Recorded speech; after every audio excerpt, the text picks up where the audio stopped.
Okay, I'll take a stab at this one. The reason they do well is because companies are not going to lose track of what they're going to do. They're still going to execute their business plan. They're still going to execute their 1-year plan, their 5-year plan, their 10-year plan. They're not going to change. I'll give you an example. Who's been at McDonald's? Well, don't be bashful now, okay?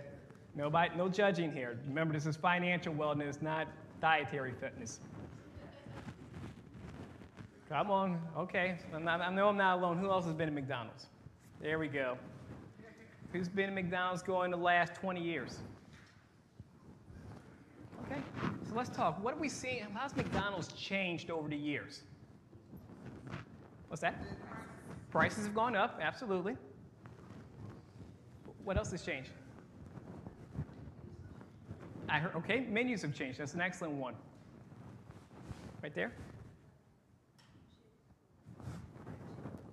Okay, more competition, Chick-fil-A. Okay. How about their culture, or how about their business model? I may be dating myself, but I'm 47. I remember going to McDonald's, and what was it? It was all about the Happy Meal and the playground. Okay? The question was this: is it going to have a green roof or a red roof? That was really the only question. But if we notice back in 01, 09, when things really got sluggish, what did McDonald's do? Okay, they changed their menu. We'll start with your point. Okay, all of a sudden now we have salad, we have muffins, we have healthier options. Dollar menu, excellent point. You know what? Let us go ahead and sell things for $1 and see if we can get more people in here. Smoothies came out that year as well, during that time as well too. Okay, and to my discredit, or to my disappointment, they took out all the playgrounds. I promise you I was not going down the slide at 25 years old, okay? Let me just get that out there. But the playgrounds were gone, and they changed it more to a family-friendly, but also a business venue. And because of that, they're one of the few companies that stock price went up during 2001, 2009. They adapted to all that. That dollar menu was a game changer. Everybody thought they were crazy for doing that. But when people were not getting pay raises during that time, getting laid off, picking up second jobs, it was a very good way to get more food for your money, and people were taking advantage of that. The other thing was they started getting some of the business clients from Starbucks. Starbucks is expensive. I know, I've been there a few times. A cup of coffee there costs you about $7 or $8. All of a sudden now we can go to McDonald's, get a couple cups of coffee for about $3 or $4 and have refills. So companies do adapt. You made a comment about prices earlier, so we'll go ahead and weave that right into tariffs. The reason tariffs came out, I'll back up and say it this way, the reason the administration wanted tariffs is to bring jobs back over here. Let us go ahead and take economic reality and try and turn it upside down and bring jobs back over here. That was really the whole premise of it.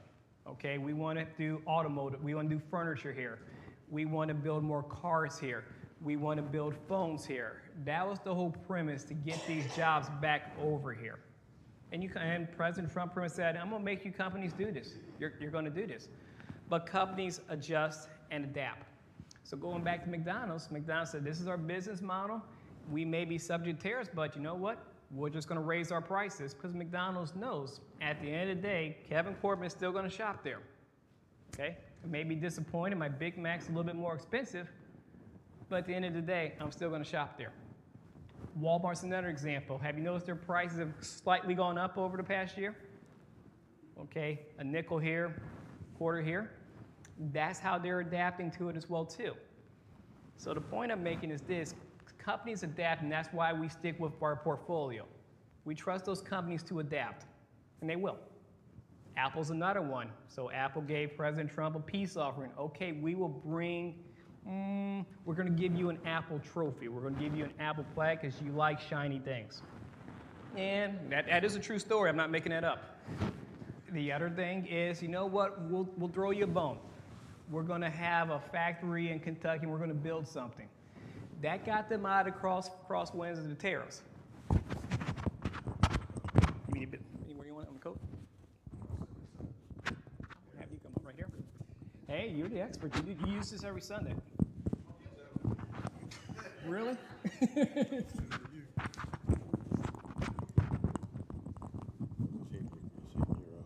That's why you're the man. Okay, hopefully that works. But with Apple, so they gave them a big shiny thing in order to get them out of crosshairs of tariffs. But the other bone they threw him was, we're going to actually build a factory in Kentucky, and this is what we're going to, and we'll make some phones here.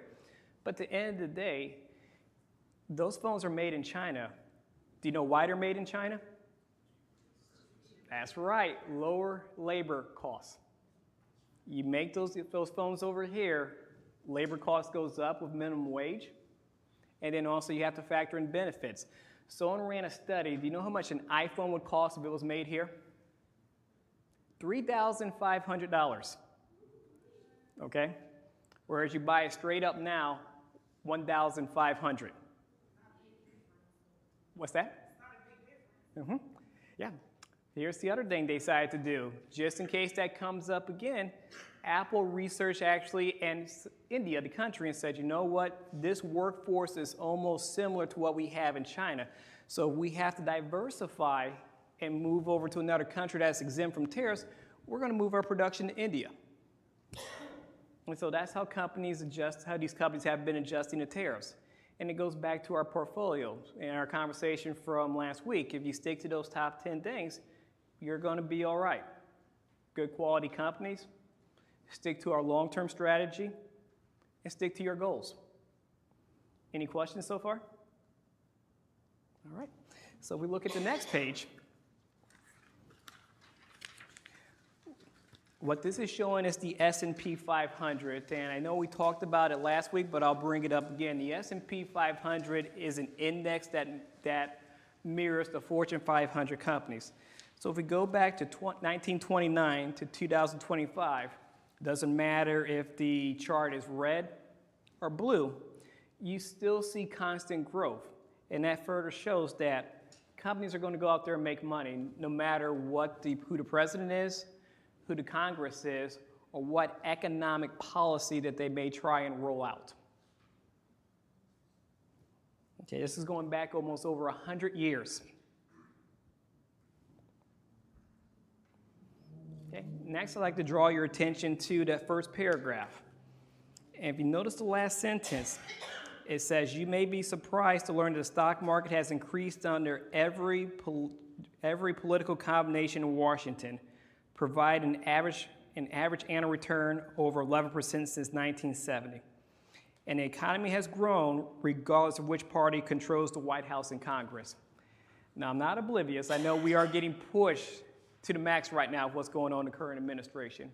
And it's scary because we wake up every day and we see something different with policies, whether it's tariffs or whether it's going over to China to try and trade, whether it's Iran. There's always something, but going on history, it's very hard for one person to bend economic reality to his will. I just don't see that happening. Okay? So, any questions so far? Okay. All right, if you look at the next paragraph, okay, and it says, while political leaders may enact laws and regulations in hopes of influencing economic growth, the results are not nearly as predictable as they might imagine. Economic indicators such as jobs, interest rates, inflation can sometimes run counter to prevailing policies. So when we look at investments, especially our analysts, we're looking at numbers. We pay attention to policy, but we're more interested in what is GDP doing, gross domestic product. What's the inflation rate? Okay, I'm not sure if you heard, inflation went up today, 3.8. We're looking at where the interest rate's doing. What's the job growth? What are the earning reports of the big companies? We're looking more at those things. Those are more of an indicator of how the market's doing.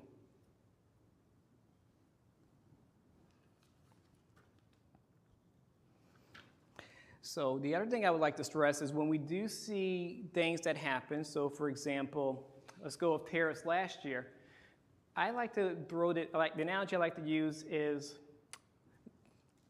throwing a pebble. Who's thrown a pebble into a pond before? Okay, what happens? That's right. We get ripples for a little bit. And that's what happens when President Trump, in this case, says the market will have a ripple, okay? So that ripple, don't know how long it's going to last. It may last a couple days. It may last a couple weeks. It may last a couple months. It really depends on the Truth Social post that he puts out. And then also the Truth Social post he puts out again at 5:32 in the morning. Not that anybody's watching. But those are the things that cause the ripples in the market. But eventually things do settle down and things go back to normal. So if we look at the tariffs last year, the Dow was at 43, 44,000 before tariffs. It got down to 36,000. And faster than you say cat in the hat, it recovered. And that's what I mean about the ripple effect. Okay, because he was trying to get those deals done, and countries like, no, we're not going to do that. You're going to have to negotiate with us.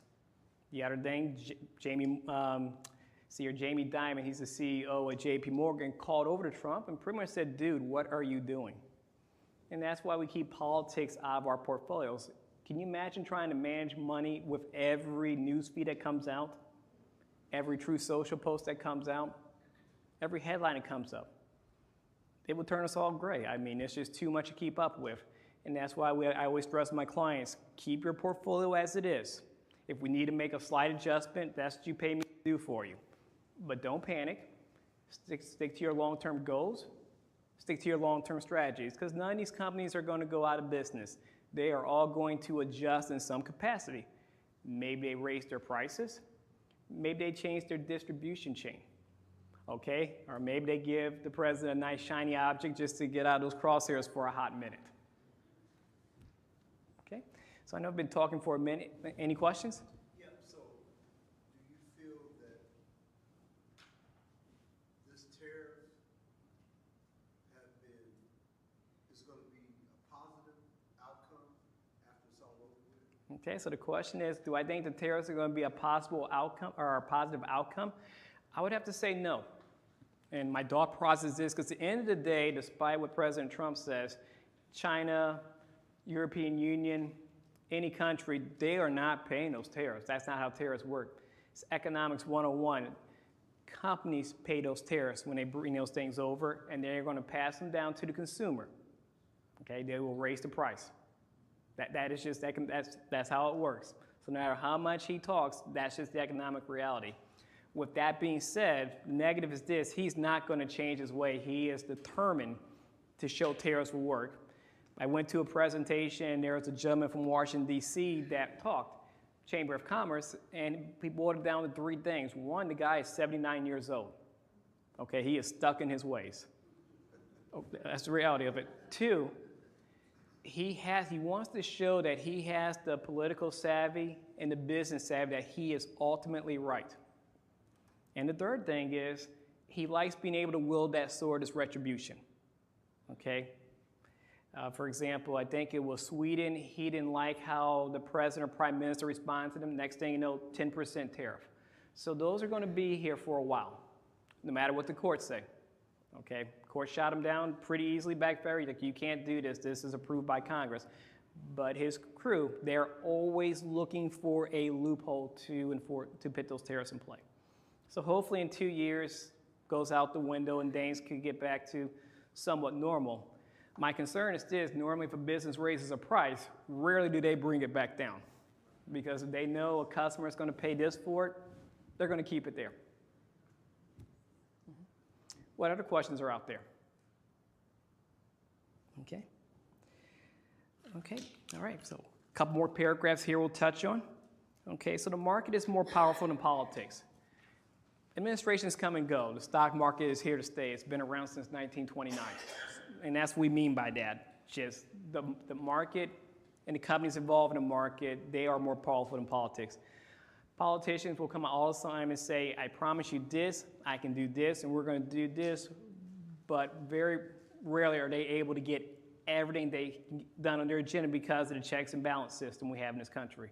With that being said, I do know it is getting pushed to the max right now, but just hang in there, okay? Okay, I mean, the world is very interdependent. So if we look at President Trump, what he's doing now, my prediction is this: he's not going to push China into a corner. China is the second largest economy out there. The other thing, they have a very high interest in that Strait of Hormuz right now because they are an ally of Iran. There is no country, no president, no king, no prime minister that has the monopoly on controlling everything that goes on in the stock market.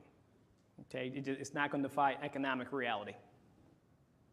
Okay, and then the next one is look past the short term. It's very easy to get caught up in the short term. We all do it. I mean, no one likes seeing their statement go down. I've never had anyone come into my office excited about their statement going down in value at all. What we have to remind them is those companies are still paying dividends and they're still reinvesting, buying more shares. And when things settle down, that portfolio is going to rebound. You just have to hang in there. Don't be the person that sells out and liquidates. If you do that, you're out of the market. We cannot make that money up. And I think, Derek, you brought that up last week. Now it's officially a loss. It's not down in value. It is a flat-out loss at this point because I can't make that back. Okay. And then the last one is stick with the long-term strategy. And that's one thing I always remind clients as well, too, because at the end of the day, we all have our goals. There's a gentleman here that said he wants to send his grandchildren to school. There are some people in the audience, I imagine, that want to continue to enjoy retirement. And there are some people that are working toward retirement. Your goals are not going to change. So why should your portfolio? Okay. And that's pretty much this presentation in a nutshell. So I'll open it up for questions right now. Okay, there's one back there. Some ways to start teaching our children and our grandchildren the importance of the stock market and understanding finances, because culturally, Black people do not understand finances. Okay. All right. You give me a Whopper question to start off. I'll take that Whopper question. All right. So the question is this: how do we get our young people, especially in the Black community, introduced to investing at an earlier stage? And I agree with your point. If you look, when we were growing up, you don't see too many of us exposed to this knowledge right off the bat. I remember my mom telling me at Edward Jones, get a 401k, get a 401k. She couldn't tell me how a 401k worked, but she told me to get a 401k. We're just not exposed to this knowledge. And if you look at most Black magazines, it's not talking about the market. It's talking about how to budget, credit card debt, talks about rental property. It does not talk about the basis of investing. And then if you go to the other thing, you give me a magazine like Bloomberg or Reuters, you don't see too many of us, you don't see too many brown folks on the covers. So how do we do this? We get people like me to have these talks with them. And that's something I've done with the Junior Frontiers. So those Junior Frontiers are in, see here, I better get this right there, you're right there, are in 6th to 8th grade. And what we do is we teach them about investing in stocks. So I'll pick something where I know it's going to catch their attention. I'm going to pick Walt Disney so we can tie in Black Panther and Marvel movies. I'm going to pick Nike because we're going to talk about some kicks. So I try and pick companies that I know they're going to be excited about to talk about, and we actually will pull a stock market fact sheet and talk to them about how it goes up. And that's how we educate young people. It's just getting them exposed to it early, but making sure we pick topics that are interesting. Things they use every day: Apple, Nike, Walt Disney. Okay. All right. What other questions are out there? Must have been some good food, huh? That food coma sticking in. Okay. Well, let me rephrase that then. Let me ask another question. What's caught your attention this week with the stock market in the world news? Does the war have an effect on stock? Okay, so the question is, what's going on with the war? Does it have an effect? It does, and what we're seeing right now is everything's pretty much baked into the market. And what I mean by that, there's nothing really moving the needle. The market knows this. We're at war. Iran has a blockade. We have a blockade on top of them. Strait of Hormuz is closed. Occasionally a missile will fire, bullets will fly, and we're negotiating. So there's nothing really new moving the market right now at this point. Something that would move the market is a resolution to this war. Something that would move the market is that Strait of Hormuz opens up, because 20% of the world's oil goes through there. And I hate to go there, but if Trump does something that blows up the infrastructure there, the power plants, that would move the market as well too. Hope he doesn't do that. I hope the dialogues continue and they figure out a way to open this up. I think he is looking for just an easy exit ramp to where he can save face and say that he won. I think that's really the big hang-up right now. But the other thing is this, how are things going to look afterward? Okay, Iran has figured out they can inflict economic pain by closing down that strait. What did you say the stock was when he came in? What's that? What did you say the stock was when he came in? 40? You said 40 what? Okay, the question was asked is, what was the Dow when President Trump came in? It was about 45,000. So you said, what do you expect to happen? I think personally, when it gets 50 and kind of stays there, I think the news media is going to really blow that up because he's going to blow it up. But when you look at it, most people are not in the stock market that he's talking to. Now, we're in the market of, let's say, Main Street, but we're not in the market that they're talking to. But I think what you're saying, trying to educate folks to understand how that works, I think will be helpful as we go along. But every day we wake up and it's getting more and more and more manipulated Okay, every day. all right. Not only manipulated, but it's chaotic. All right. So we had the Whopper question earlier. You have given me the Big Mac question tonight. So I will break all that down. Okay, if I miss something, please let me know. So the question is, with everything going on with what President Trump inherited and what he's done from day one to now, what do you think is going to happen to the stock market? So I do think the stock market does get to 50,000, and it's just going to hover for a little bit this year. Reason it's going to hover, you got the war going on, got midterm elections going on. The other thing, gas prices are high. Even if they open up that strait tomorrow, it's going to take a minute for those gas prices to get back down. So that's what I think is going to happen. And what we're seeing is this, people who are in the stock market, they are doing well. You'll hear the term called a K economy, and what that means is people in the stock market are doing well. People who are living paycheck to paycheck, it's a struggle right now. Things are expensive because those gas prices are high, and eventually those gas prices are going to trickle down to other areas of daily living. It's going to get to groceries, to name one. Okay, it has not hit grocery yet. Wait till those farmers get going. Those prices are going to get down there. Or excuse me, that price impact is going to get down there. So that's what I think is going to happen. Once we get past midterms, it's hard to say what's going to happen after that. There's just so many factors out there. I mean, I think what he's going to try and do, he's going to try and get the market to do well. That's the reason he wanted that Fed chair in place. I would not be surprised if he asked the Fed chair, Walsh, to push those interest rates down despite the economic reality. Reason being is because he wants to see that stock market grow. James Carville, a political analyst, said it's always about the economy when it comes to the election. And right now the economy is struggling, so I think he's going to try and do whatever he can to get that last minute juice before November gets here. The other question he asked me about is that I think they set that interest rate. I don't think it can be moved, and they said it could be moved between now and the election. they're going to try and keep the same. I think he's going to lean in on that. I think President Trump's going to lean in on that to cut those interest rates.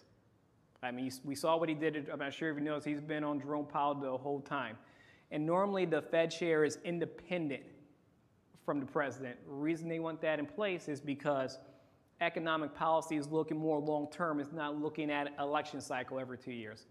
But President Trump has pushed really hard to influence that. That's why he's going after Lisa Cook right now. That's why he wanted Walsh in there. I think he's going to lean really hard to try and get those interest rates to go down to try and get that last-minute juice in the economy and get those votes. The other point you made up was the trading on what goes on the war. There's a new gambling site out there called Polygraph. And Polygraph is where people bet on what happens on the war. They can bet on anything. One of the things they bet on was, are they able to find that soldier that was shot down? Bet on anything. So a lot of people are taking that information and applying that into the stock market and try and make money. And there have been some people to make money because they'll talk to Trump or hear something and then make a move before the market opens. So how that gets resolved, I'm hoping the SEC and the FINRA will take care of that because that's insider trading. And insider trading. His family owns one of those companies. Well, if we're doing conflict of interest, we will be here till Sunday. Okay. There are so many companies, you're absolutely right. His sons own those companies, and then Jared Kushner is over there negotiating. Okay, he has some investments with Saudi Arabia. There is always something going on there. Yes? What advice would you give for us to watch the stock market and how they twist it for the rich, but there's no trickle-down effect for my everyday expenses, but they're trying to flip it like it's helping me. Things are coming down that are helping me. When I'm looking at my grocery bill, I'm looking at what my granddaughters are costing me.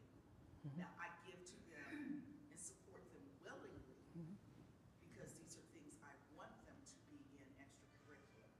But how do we stop them from twisting the stock market and trying to make it seem like in an election year there's a trickle-down effect to my economic pocketbook? Okay, the question is this: how do I get the real facts and not have things twisted with the news commentary on the stock market, and then also I'm not seeing that trickle-down effect? So I think the best way to do it is, like I said, pay attention to what you're paying for, because that is reality. They may say one thing, but at the end of the day, we all know what we're paying on groceries and gas. That doesn't change. As far as watching the stock market, if I had to pick one, get used to watching the stock market, the ticker on CNN, and learn how to read that data for yourself. I know it looks intimidating, but once you get it, it's not too hard. It's just seeing we're seeing on the bottom of the screen. It's different investments, and the green arrow means that investment is up. The red arrow shows us down. And if I had to pick one to watch, you want to look at the Dow Jones. I think the Dow Jones is the most comprehensive one. S&P 500, NASDAQ. NASDAQ is technology. the Dow is going to take 30 companies in the U.S., Walmart, McDonald's, and I think it's more representative of what's going on. And learn how to read that. And if you need help, give me a call. We can sit down and talk about it. Okay. What other questions are out there? I got a question. Yes.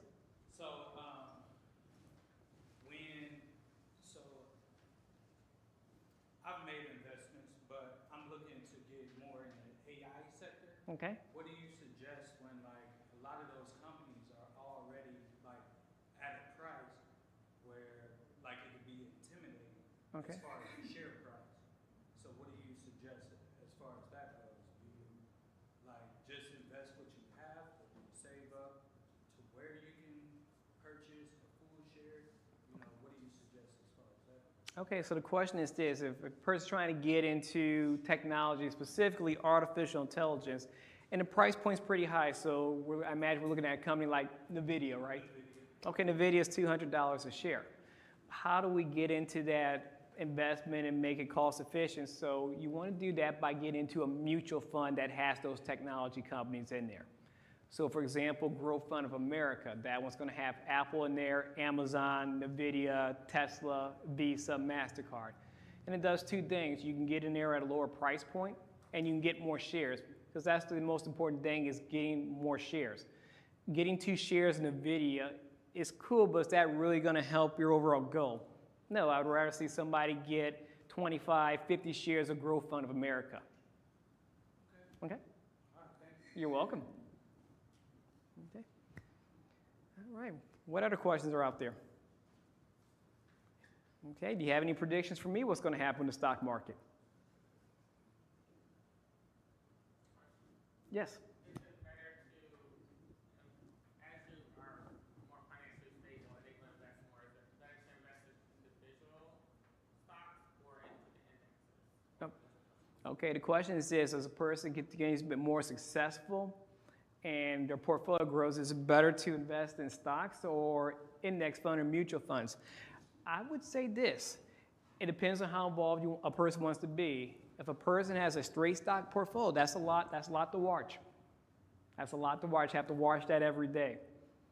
Okay, whereas you take a mutual fund, okay, that takes a little bit less work. You don't have to watch it every day. Index fund, you can put that on cruise control. Okay, it just depends on just how involved do you want to be. I have some clients that are stock traders because they like to be hands-on all the time, and they watch it all the time. Then I have some clients that are in the index funds, like, you know what, Kev, we'll just see you once a year. Just make me some money, don't lose everything. We'll see you once a year.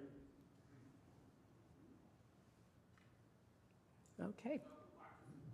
As an individual, I watch mutual funds more often or with my financial advisor, like how would that work? Okay, the question is, who watches the mutual funds? You actually have 3 sets of eyes watching mutual funds. You have a financial advisor. Every financial firm is going to have a research department. That research department is responsible for visiting with the mutual fund companies. And then take it even further, at the mutual fund companies, you have fund managers. Their job is to go out there and interview board of directors and CEOs to see what their 5-year plan is for their company, their 10-year plan is for their company. Oh, you're coming out with this new product.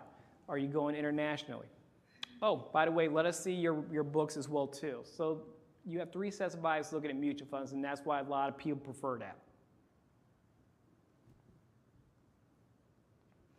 Okay, anything else? Because I know it is really a nice day out there today. All right, well, I guess we'll conclude it here. I'll be here for a while if you have any additional questions. And thank you for your time tonight, and thank you for inviting me here. Apologize, it took me a minute to figure out how to work the mic here. I'm not used to that high technology. You're welcome.